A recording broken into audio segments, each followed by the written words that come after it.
Алматы облысы Алакөл ауданы Үшарал қазақ гимназиясы мектеп жасына дейінгі шағын орталығы бар коммуналдық мемлекеттік мекемесі. Бастауыш сынып мұғалімі Мукышева Назгүл Кенесовна. Пәні математика, сынып 1. Кәне балалар, сабағымызды бастамас бұрын мына берілген суретке мұқият зер сала ойланып қарайық. Суреттен не көріп тұрмыз?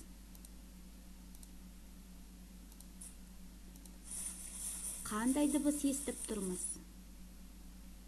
Ойланайық. Әрине балалар, дұрыс таптыңдар. Бұл біздің әрқашанда қалтамыздың түбінде жүретін әмиянымыз. Қалталардың түбінде сылдыр-сылдыр етеді. Адамдарға мәңгілік, адал қызмет етеді. Иә балалар, бүгінгі сабағымыздың тақырыбы ендеше осы ақша, теңге туралы. Яғни, сабағымыздың бүгінгі тақырыбы ақша, теңге. Сабағымыздың мақсаты ақша, монета, теңге ұғымдарымен танысу, теңгелерді салыстырып, қосып, кему және өсу ретімен орналастыру. Яғни, балалар, бүгінгі сабағымызда біз монетаның не екенін білетін боламыз, және монеталардың түрлерімен танысамыз. Олай болса, балалар, келесі бейне жазбаға мұқият зер салып тыңдаймыз. Күнделікті өмірде әртүрлі заттар керек. Олардың бірқатарын дүкендерден, дәріханалардан және сауда үйлерінен сатып аламыз. Сатып алу ол өз ақшаңды дүкендегі заттарға айырбастап алу. Қазақстан Республикасының ұлттық валютасы теңге, ақша, қағаз және металл болады. Қағаз ақшаларды купюралар, ал металл ақшаны монеталар деп атайды. Біз бүгін металл ақшалар, монеталар жайлы айтамыз. Біздің мемлекетімізде 1, 2, 5, 10, 20, 50 және 100 теңгелік металл монеталар бар. Монетаның құны номиналы деп аталады. Номинал неғұрлым жоғары болса, монета соғұрлым құнды болады. Демек, қазақстандық ең құнды монета 100 теңге. Саудаға байланысты есептер шығарғанда, артық, кем ұғымдарының орнына арзан, қымбат ұғымдары қолданылады. Мәселен, өшіргіш 100 теңге тұрса, қарындаш 40 теңге тұрады. Қарындашқа қарағанда өшіргіш неше теңге қымбат? Өшіргіштің қарындаштан неше теңге қымбат екенін анықтау үшін 100 теңгеден 40 теңгені азайту керек. Демек, өшіргіш қарындаштан 60 теңге қымбат.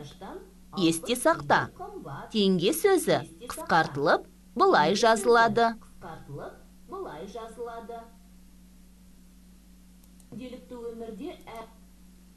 Міне балалар, сендер жаңағы бейне материалдардан ақша туралы, монета туралы көптеген мағлұмат алдыңдар. Яғни ақша, тауар мен өнім құнын бейнелейтін балама. Ол әр мемлекетте әртүрлі болады. Қазақстан Республикасының ұлттық валютасы теңге. Қазақстан Республикасы президентінің 1993 жылғы 15 қарашадағы жарлығы бойынша айналысқа осы теңгеміз енгізілді. Міне балалар, сабағымыздың мақсатына қарай сендер көрсетілімнен, осы түсіндірулерден ақша, монета, теңге туралы ұғымдарды жақсы таныстыңдар деп ойлаймын. Ендеше осы ақшаны 3 тілде айтып көрейік. Қазақша ақша, орысша деньги, ағылшынша money деп аталады.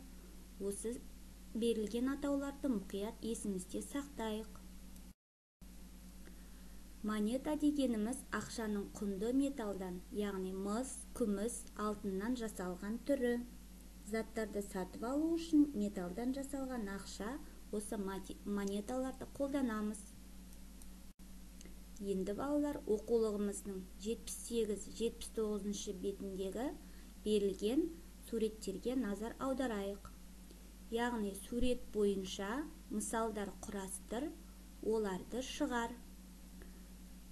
Бірінші суретімізге назар аударайық. 2 теңге, 3 теңге және 1 теңге берілген. Барлығын қосқанда 6 теңге шығып тұр.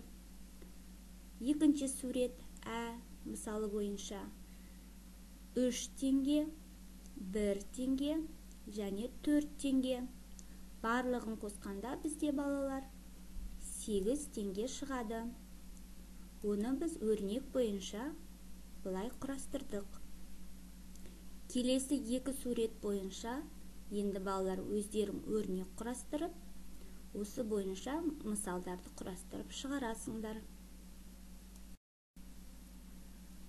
Дәптеріміздің 76-шы бетінде бізде мынандай тапсырмалар берілген.